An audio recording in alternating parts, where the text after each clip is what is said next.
All right, today we're going to talk about a country that's always in the headlines, but whose inner workings can feel like a real puzzle: India. We're going to dive into the story of its leader, Narendra Modi, and try to get our heads around the new reality that's taking shape there. So, here's the big question, the one at the very heart of all this. Why does Narendra Modi have such an incredible amount of support? Now, this explainer isn't about propaganda or taking sides. Nope. Instead, we're going to dig into the context, the everyday life of the country to try and understand a point of view you might not hear very often.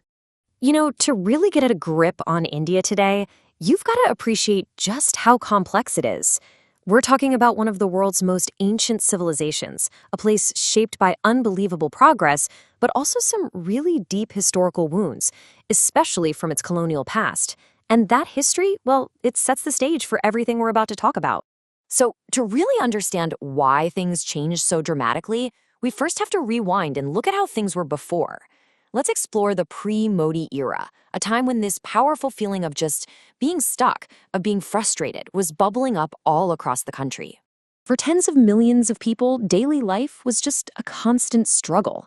I mean, can you imagine having to pay a bribe just to get a birth certificate for your own child? Or knowing the government programs designed to help you existed, but the money just vanished before it ever got to you?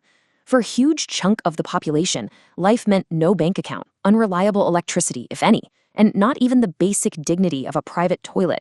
This was more than just an inconvenience. It was a soul-crushing reality that created a deep, deep hunger for change. So when your everyday life is just one big obstacle course like that, you can see how trust in the entire political system just evaporates.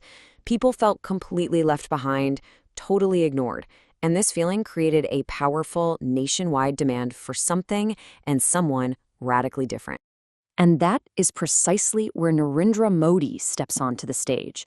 He presented himself as the answer to this massive call for change, and his own story, his background, was the total opposite of the political establishment.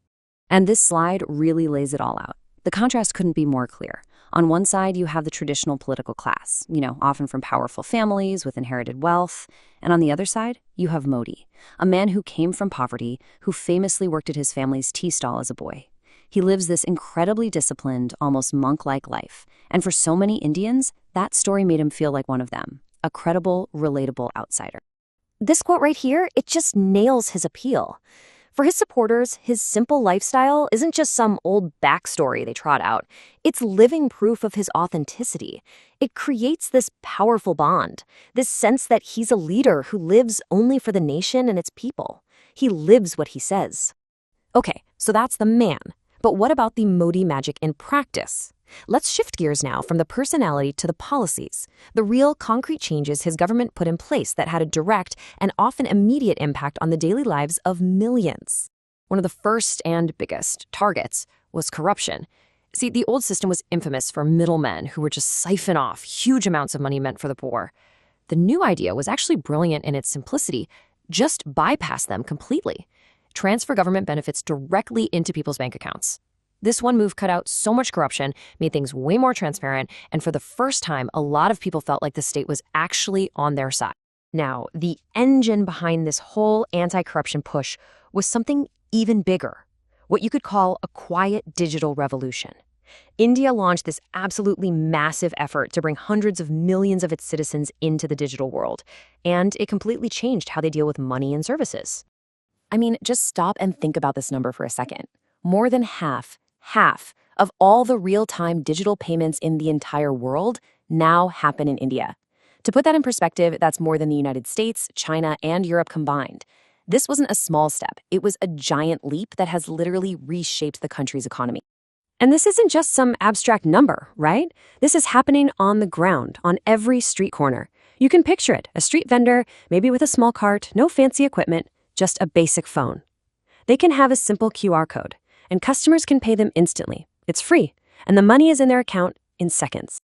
And here's the truly amazing part, the thing that shows you how well thought out this was. When a payment goes through, the vendor's phone often has a feature that announces out loud, "So and so much money has been received." Think about that.